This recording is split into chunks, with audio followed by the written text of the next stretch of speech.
the coach. You're locked into the NFL on EA Sports. Coming up, we'll see a three-time Pro Bowler, Derek Carr, leading the Oakland Raiders as they match up with the longtime Raven Joe Flacco and his new team, the Denver Broncos. I'll have scores around the league for you at the half, but it's time for a little football. So we'll hand it over to our broadcast team, Brandon Godden and Charles Davis. Coach, we find ourselves at the foot of the Rockies, Denver, Colorado, for this edition of the NFL on EA Sports.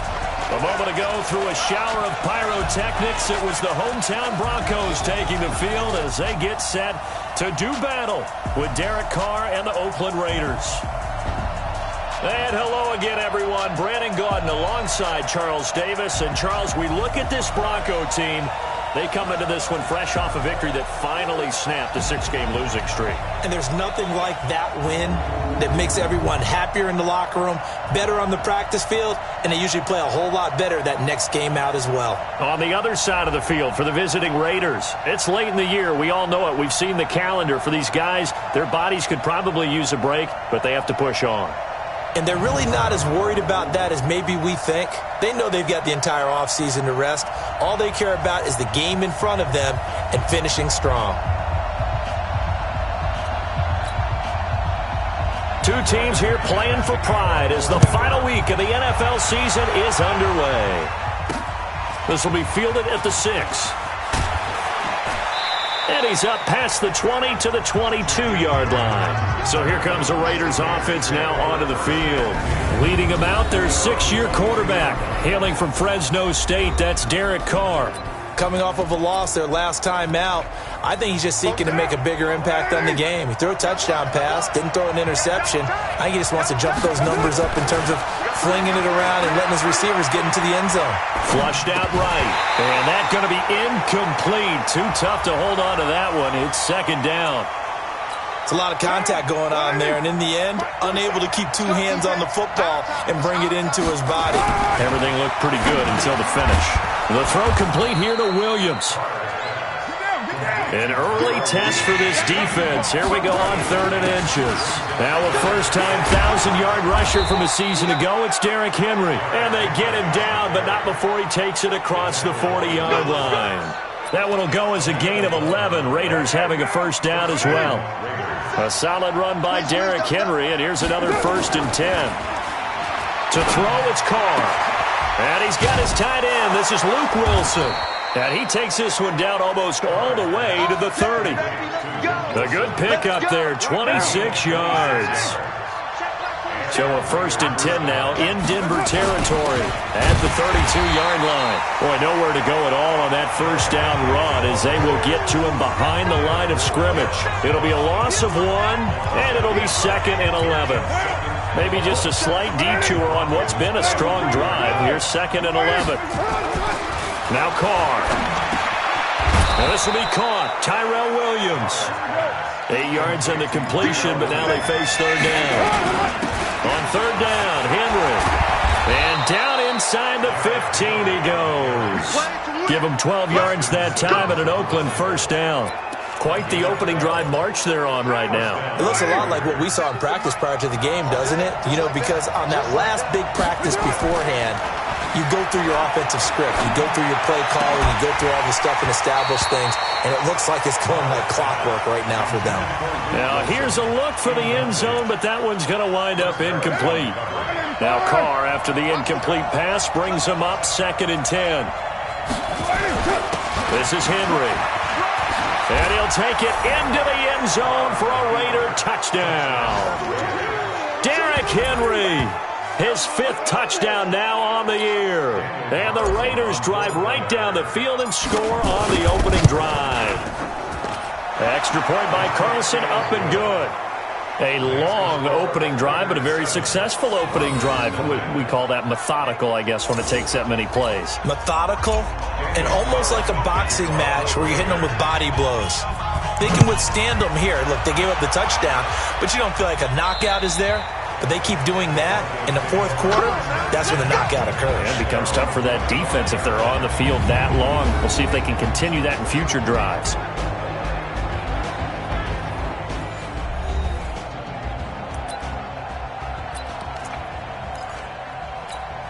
Flacco going to bring up the Broncos 1st and 10 at their 25-yard line. Now the young man was a Pro Bowler as an undrafted rookie. It's Philip Lindsay. And from the 25, they work this to the 29, a gain of 4. Following the pickup of 4, here's 2nd and 6. Here we go, D, get on the field. On 2nd down, a run with Lindsay. Not much room here as he only gets it to about the 30. That result, really no surprise. That's what we're coming accustomed to with this #1 ranked rush defense. And you study the game. Does this bring back a few memories? Maybe the 85 Bears trying to move the ball against them, 2000 Ravens. Heck, how about the late 60s, early 70s Purple People Eaters, the Minnesota Vikings? Hard to move the ball against those types of teams. So from the 36 now, 1st and 10. Here's Flacco. That's complete to Jake Butt. A really good pickup of 28 yards. Trying to get one more in here before the quarter breaks. After one, 7-0 on EA Sports.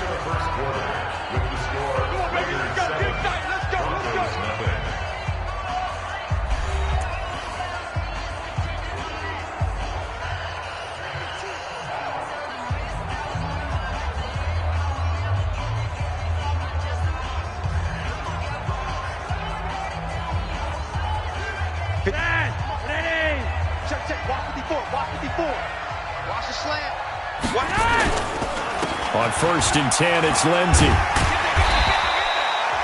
The tackle there by LaMarcus Joyner. Well, we talked about Philip Lindsay so much last year, but it bears repeating. Undrafted in 2018, the Broncos would sign him in May, and that was a good decision. He would have a 1,000-yard season, 9 touchdowns en route to a Pro Bowl appearance. So from undrafted to playing in the Pro Bowl in 10 months, that's pretty clean living for Philip Lindsay. That backs him up 1 yard and brings up 3rd down. Another example right there how this defense really is winning the entire game at the point of attack. Yeah, right there at the line of scrimmage because they are dominating it. It allows their interior guys to get upfield and spill into the backfield. So how are you going to combat that? You know, because they bring in your tight end, keep him in. Your running backs, they have to step forward. Bottom line, your offensive line has to block them first to give yourself a chance. I wonder, Brandon, I just wonder, you think maybe he was worried about where he was on the field? Was he far enough? Was he close enough to the first down sticks? Absolutely. He was right there by him, and I think he was thinking first down before he caught that football. Yeah, got to catch it first, because if you don't catch it, there's no chance of picking up a first down. So chalk that down as an 8-play drive capped with a field goal. Yeah, as a friend of mine used to say, they were moving and grooving for a while, but they couldn't keep the momentum going enough to get a touchdown out of it. The Raider offense heading out as we take a look at the playoff race in the AFC. And it's all come down to this, hasn't it? Final week of the regular season. As this year's playoffs play out anything like the regular season has gone, could be in for a wild and fun month of January. And we can break the rules because we can look ahead. All right, there's not a coach out there that's ever said to their team, all right, let's look three weeks down the road. It's always right here, right now. Forget that. Think about what the playoffs are going to look like. The teams that we see that are already in, the teams that are trying to get in, we could have some great matchups. They don't need to run another play here before the 2-minute warning. Let's see if they do it anyway. They try and run on first down, but this one going to lose a couple yards as they get him behind the line.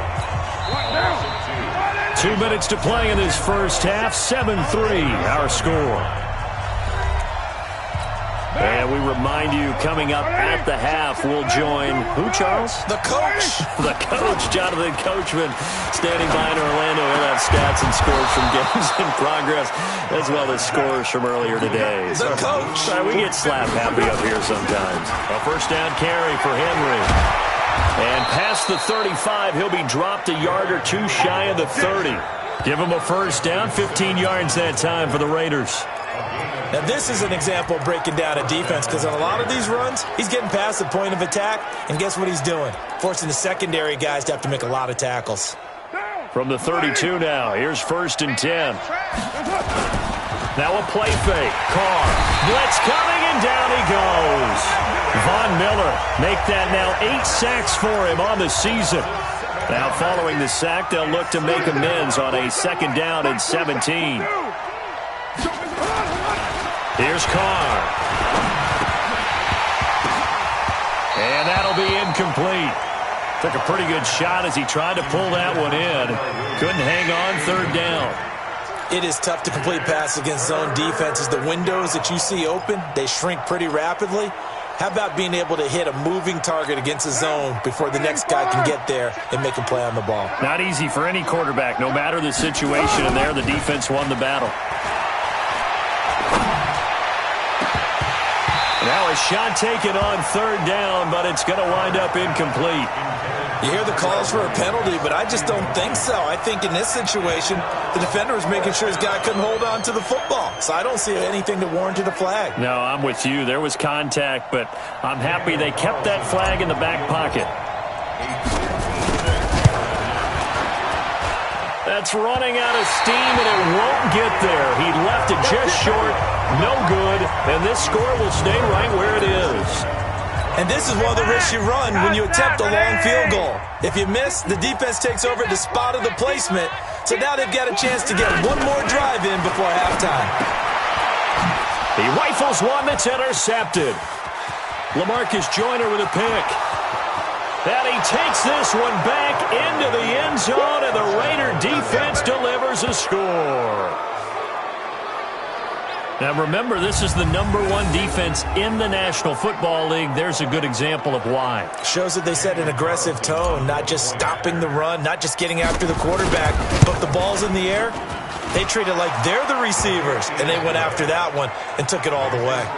The extra point by Carlson, up and good. And the decision to just kick the extra point winds up successful. So they'll get another shot on offense following that pick six, and now the kick is away. This one taken just inside the 10. And it's a pretty good return here as he'll get it up to the 29-yard line. So the Broncos come back out as we give you a look at the playoff race in the AFC. Clock at 20 seconds to go in the half as they come up 1st and 10. They'll indeed start on the ground to run that clock. And he'll just push his way forward for a few as the clock will run. Now the Broncos are going to call the first of their timeouts as they stop it with 16 seconds to go in half number 1. On 2nd and 7, Flacco. Man open, he's got it complete to Cortland Sutton. Now the Broncos going to use the second of their timeouts as they stop it with 11 seconds remaining in this first half.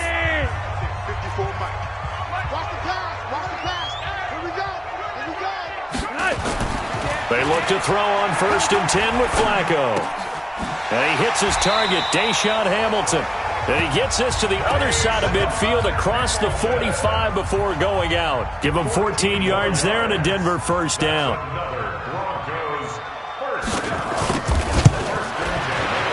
And he's going to miss this one. Wide to the left from distance. It's no good. And this score will stay right where it is. And that's the risk of the long field goal miss here at this stage of the second quarter. You give up great field position.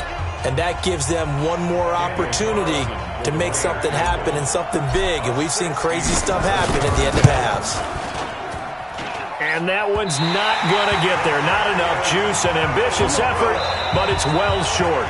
So we've come upon halftime here in Week 17. As now we send you out to Orlando and hook back up with Jonathan Coachman for our EA Sports Halftime Report. All right, Brandon, thank you as always. Welcome into our final regular season edition of our Halftime Report. Playoff lives hanging in the balance as we take you around the NFL one final time. We'll get started out at Arrowhead Stadium in Kansas City, where it was the Chiefs who were able to come away with the home victory. Patrick Mahomes, excellent in the victory, as it's one that pushes his guys 2 games above 500. From there, we take the long trek eastward to Tampa, check on the Bucs at home at Raymond James Stadium. And it was the visiting Atlanta Falcons who come in and get the victory. Matt Ryan, a strong performance there, over 300 yards passing with 3 touchdowns in the victory. Lastly, we head to the City of Angels, check on the Rams at home in L.A. And that game has gone to halftime with the visiting Cardinals out on top. Kyler Murray, a touchdown pass in that first half. In our game has been the play of Derek Carr, that's led the way. His guys have the lead as we'll hand it back over to our commentators, Brandon Godden and Charles Davis. All right, Coach, thank you, and we welcome everyone back for quarter number 3. This will be fielded at the 8. And a good return as he'll be stopped just shy of the 30-yard line. Here comes the Broncos offensive unit here as they'll have it first to begin this third quarter. They have the ball here for the inaugural drive of the second half. Pretty big deficit, though. We'll see what adjustments were made in that locker room. And I never want to make something more important than it actually is, right? I don't want to create more hype than what is there. But this is a really, I'm doing it then. This is a really important drive. And we often talk about teams scripting plays to start a game. A lot of them script to start the second half, too. And they're scripting something that they expect to get them into the end zone and back into this game. We'll see if that script is a good one for them. Setting up to throw, Flacco. He's got this complete to Hamilton. And he is tackled inside the 40, not quite to the 35. That one good for 13 and a Denver first down. Hamilton, the 4th-round pick, had a very productive career at Penn State where he was teammates with Saquon Barkley. And the tandem of he and Cortland Sutton brings some solid youth to that Bronco receivers room. And now the 24-year-old Hamilton hoping to build on what was a 30-catch campaign from a season ago as a rookie. 7 yards on the pickup there, and it'll leave him with a 2nd and 3. He hadn't had a ton of success here so far, but you get the feeling that he might be on the verge of popping one. Yeah, even on that one, there was a little bit of a hole, but it closed there quickly at the end. Let's go. Check 50. Check 50. Another run by Lindsey. And he's stopped after a gain of 1. Not enough. Still a yard to go on 3rd down. This offense in desperate need of a conversion as they come up on 3rd down. Here we go, defense on deck. On deck. Freeman. And he's going to get the first down here as he's taken down at the 22.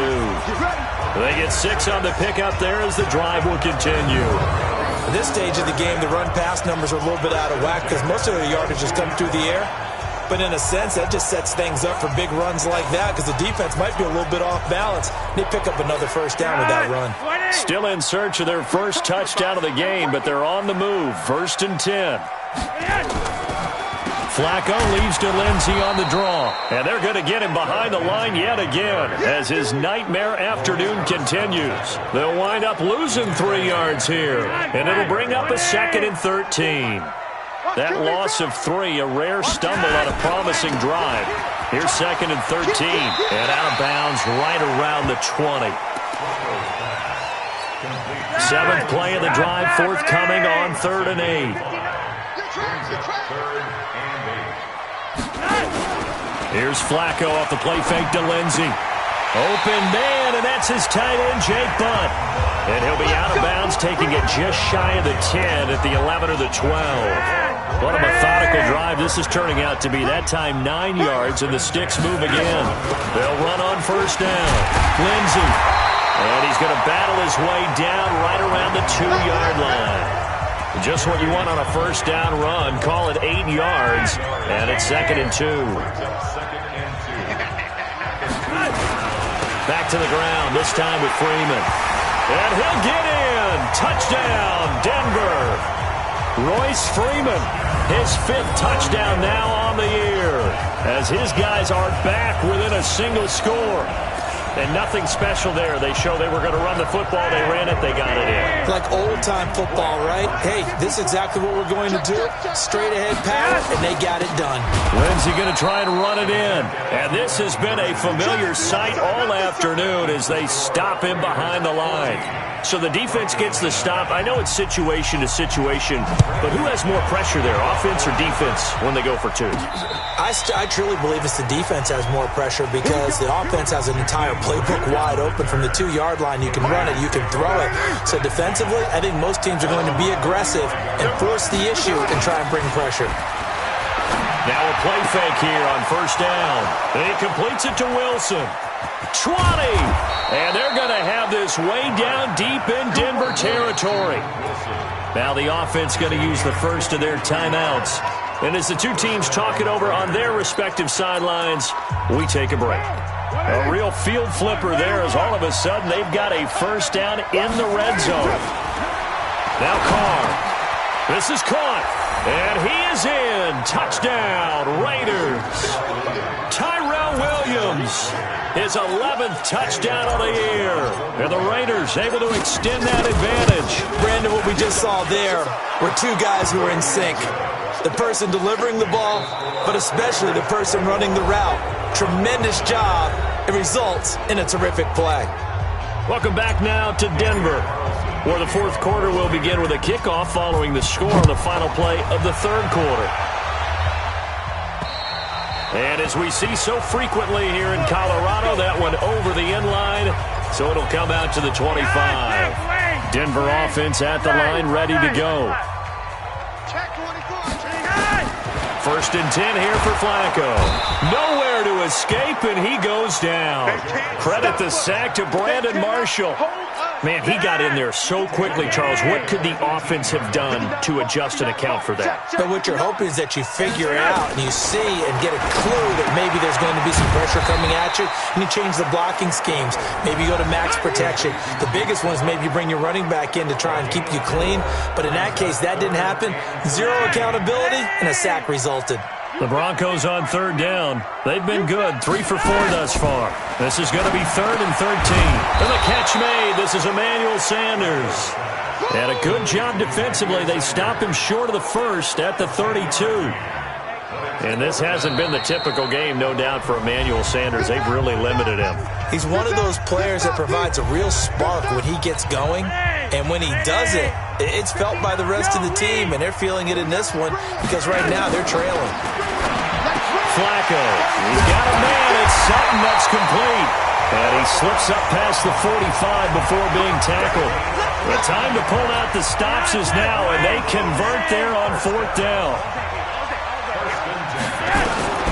Throwing here on 1st down, Flacco. And this will be incomplete. Physical play on the football there, and it's 2nd down. An incomplete pass on 1st down. That leads to a 2nd and 10. Flacco will take to the air again. Throwing over the middle, and it's incomplete. And that drop will cause a little bit of angst for the play caller because you know they've worked all week game planning and flexing the tight end out and making him a matchup issue for the defense. They had what they wanted, and he drops the ball. Man, just couldn't hang on to the slant. Now yet another incompletion here as they fail to connect on 3rd. And they're indeed going to go for it here on 4th down. So trailing here in the last quarter, let's see how this plays out. Flacco now on 4th. Oh, he got position on him, and he pulls it in. The time to pull out the stops is now, and they convert there on 4th down. So here's a 1st and 10 now in Raider territory, right at the 40. And now a throw on 1st down there, but it's incomplete. Down under 2 minutes to go in this football game. So it's Bronco football as we get you reset here. And let's see what they've come up with offensively after having time to talk it over. To throw again on 2nd down. Flacco, he's got Jake Butt as tight end. That throw good for only a couple. It brings up 3rd down. They'll need to get it to the 30 for a first. This is 3rd down. Flacco. And the throw there going to be incomplete. You can tell they were hoping for a flag there offensively. Several on the sideline motioning, hey, why not a penalty? Why not a penalty? What did you see? Yeah, I think you've got to let them play, and the officials are instructed. If there's contact coming from both sides, no flag. Let them fight it out. And forces 4th down. Now they go for it on 4th, but this one is going to wind up incomplete. So with that, we can just about close the book on this one, Charles. Yeah, what's the old expression about slim and none? Well, Slim just left town on that They're one. down to none? Yes, exactly right. Now a throw right side taken in here to start this drive. And all the way in. Touchdown, Oakland. Luke Wilson with touchdown number 8 on the year. And the Raiders able to extend that advantage. They have the lead in the fourth, but still passing. Finding the big target for the touchdown. Now that lead grows even more. Everybody gets to join in the fun. You know, it doesn't have to just be the wide receivers catching touchdown passes. The tight end doesn't just have to do just the dirty work inside. He gets a chance to get into the end zone as well. And they will not get a chance to return this one as it's through the end zone for a touchback. The Broncos onto the field, ready to start their next drive. They've lost this one. Their offense has struggled. Do they try to put together something here at the end just to take into next week? Yeah, sometimes teams want to do that, and coaches want to. I remember one time I was on a team, and we were losing late in the game like this, and you knew it was lost. It was over, right? And the coach called a running play and pretty much said to everyone, I want to see something executed well before we get out of here. And that was the message to the team. Just something to build on. Just something to build on, get it done, and maybe we can look at that and say, we'll get better as we go forward. Into a double team, and it's intercepted. Picked off by Gary and Conley. And they will take over possession of the football at their 42-yard line. A good starting spot for the Raiders as they come up 1st and 10 at their own 42. They'll start on the ground. It's Derrick Henry, and he is met in his tracks behind the line of scrimmage. It'll be a loss of a yard, and that'll bring up a 2nd and 11. After the loss to start out, here's 2nd and 11. Carr going to throw here. And this one incomplete. Too much contact to hold on to that one, and it's 3rd down. An incomplete pass on that last play, and that means they'll need to come up with something here on 3rd down. Carr going to throw. And that will be incomplete with a clock showing 18 seconds now to go. Good play there to step in and knock that one away by Chris Harris. Who said that he couldn't play in the NFL? Not me. Not you. A lot of scouts did. A lot of people undrafted, and has turned himself into a Pro Bowl cornerback, one that really knows how to play the position. Now on 4th down, on is the punt team sending this one away. And they'll get to this and touch it. Looks like, yeah, right at the 15-yard line here. Let's go. Denver offense at the line, ready to go. They're down big here late. I don't know. You just one last drive here for pride. Some people like to do that. I remember playing for a guy once. We were down huge, and someone said, Coach, what do you want to call? He just waved a hand like, who cares? Let's get out of here and do something some other time. But some teams like to do something at the end to feel a little bit better as they continue to move forward. Yeah, probably just want to put this one behind them. Now one final throw here is incomplete, and that is how this one will come to an end. So this one, a victory for the Oakland Raiders. And I think the game balls need to be distributed on the defensive side of the football, and I bet that you would agree. Yeah, if you hold a team under 10 points, that's a job well done. Really well done. So I would say game balls for every starter and every key player who participated in this game. Now, see, I only like one game ball. You're handing out multiple. Although I set you up by saying game balls plural, but I like where we're going with this. You say one to represent like the best player of all.